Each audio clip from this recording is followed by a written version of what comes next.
ગીર પૂર્વ અને પશ્ચિમમાં 8 સાવજના મોતની ઘટના કે જ્યાં સાવજના મોતનો રિપોર્ટ આવ્યા પહેલા ડીસીએફની પોસ્ટથી વિવાદ થયો છે। ધારી ગીર પૂર્વ ડીસીએફની ગીરમાં વાયરસની પુષ્ટિ કર્યાની પોસ્ટથી હવે ખળભળાટ મચી ગયો છે। ડીસીએફના ફેસબુકના સત્તાવાર પેજ પર વાયરસ હોવાનો પોસ્ટમાં સ્વીકાર કર્યો છે। નિવૃત્ત જજ જયદેવ ધાધલે કમેન્ટ કરીને સવાલો ઉઠાવ્યા। પર્યાવરણ નિષ્ણાંત અને સિંહ પ્રેમી નિવૃત્ત જજ જયદેવ ધાધલે अनेक सवालों उठाव्या हता। जयदेव धाधले कमेंट करता डीसीएफए आ पोस्ट डिलीट करवानी फरज पड़ी हती। राज्य सरकार द्वारा हजू सुधी वायरस मुद्दे रिपोर्टनी कोई जाहेरात नथी कराई। वन मंत्री अर्जुन मोढवाडियाए वायरस न होवानो दावो कर्यो हतो। डीसीएफनी पोस्टथी वन विभागना वरिष्ठ अधिकारीओ नाराज।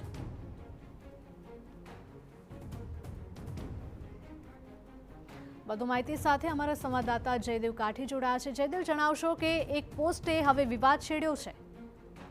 હિરલ, જે રીતે ગીર પૂર્વ અને ગીર પશ્ચિમમાં જે રીતે સિંહોના મોત જે સતત વધ્યા અને ત્યારબાદ જે રીતે રાજ્ય સરકાર સુધી જે આખો મુદ્દો ગયો હતો, ત્યારબાદ જે રીતે ગીર પૂર્વ ડિવિઝનના જે ડીસીએફ છે તેમના દ્વારા એક ફેસબુકમાં જે પોસ્ટ મૂકવામાં આવી, જે રીતે તે પોસ્ટના કારણે એક વિવાદ છે તે સર્જાયો છે। જે રીતે ગીર પૂર્વ ડીસીએફ દ્વારા જે રીતે પુષ્ટિ વાયરસની જે કરવામાં આવી છે તેના કારણે ખળભળાટ છે તે મચ્યો છે। જોકે આ જે સોશિયલ મીડિયા ઉપર એફબી ઉપર જે પોસ્ટ મૂકવામાં આવી ત્યારબાદ જે રીતે નિવૃત્ત જજ છે જયદેવ ધાધલ, જે સિંહ પ્રેમી છે, નિષ્ણાંત છે, તેમના દ્વારા જે કેટલીક જે કોમેન્ટ કરીને જે સવાલો ઉઠાવવામાં આવ્યા ત્યારબાદ તેમના જે સ્ક્રીનશોટ છે તે સોશિયલ મીડિયા ઉપર વાયરલ થયા। તેના કારણે ડીસીએફ છે તેમના દ્વારા આ જે પોસ્ટ છે તે સોશિયલ મીડિયામાંથી ડિલીટ મારવાની ફરજ પડી છે, જેના કારણે જે સિનિયર અધિકારીઓ છે, જે આઈએફએસ કક્ષાના અધિકારીઓ, તે આ ડીસીએફના કારણે નારાજ થયાની પણ માહિતી છે તે મળી છે। જે રીતે રાજ્ય સરકાર અને કેબિનેટ પ્રધાન અર્જુન મોઢવાડિયા દાવો કરી રહ્યા છે કે કોઈ સિંહમાં વાયરસ નથી, આ વચ્ચે ડીસીએફની આ પ્રકારની પોસ્ટથી એક વિવાદ છે તે છેડાયો છે। હિરલ,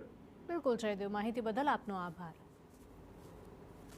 ત્યારે સિંહમાં ખરેખર કોઈ વાયરસના લક્ષણો છે કે નહીં તે હવે સૌથી મોટો પ્રશ્ન ઊભો થયો છે, કારણ કે એક તરફ ફેસબુક પોસ્ટ સામે આવી રહી છે અને એ પણ કોઈ પણ સત્તાવાર રિપોર્ટ આવ્યા પહેલા એવું કહેવામાં આવ્યું છે કે ગીરમાં એક વાયરસ ફેલાયો છે અને સિંહમાં આ વાયરસના કારણે મૃત્યુદર વધ્યો છે, અને બીજી તરફ કમેન્ટ કરવામાં આવતા આ પોસ્ટ ડિલીટ કરી દેવામાં આવી હતી। ત્યારે શા માટે આવી પોસ્ટ કરવામાં આવી હતી? શું ખરેખર સિંહોમાં આ પ્રકારનો કોઈ પણ વાયરસ ફેલાયો છે કે કેમ, તે પણ એક સવાલ છે। અને શા માટે હજુ સુધી સિંહોને લઈને સત્તાવાર રિપોર્ટ હજુ સુધી નથી આવ્યો, અથવા તો આવ્યો છે તો સરકાર દ્વારા તેને જાહેર નથી કરાયો, તેવા અનેક સવાલ।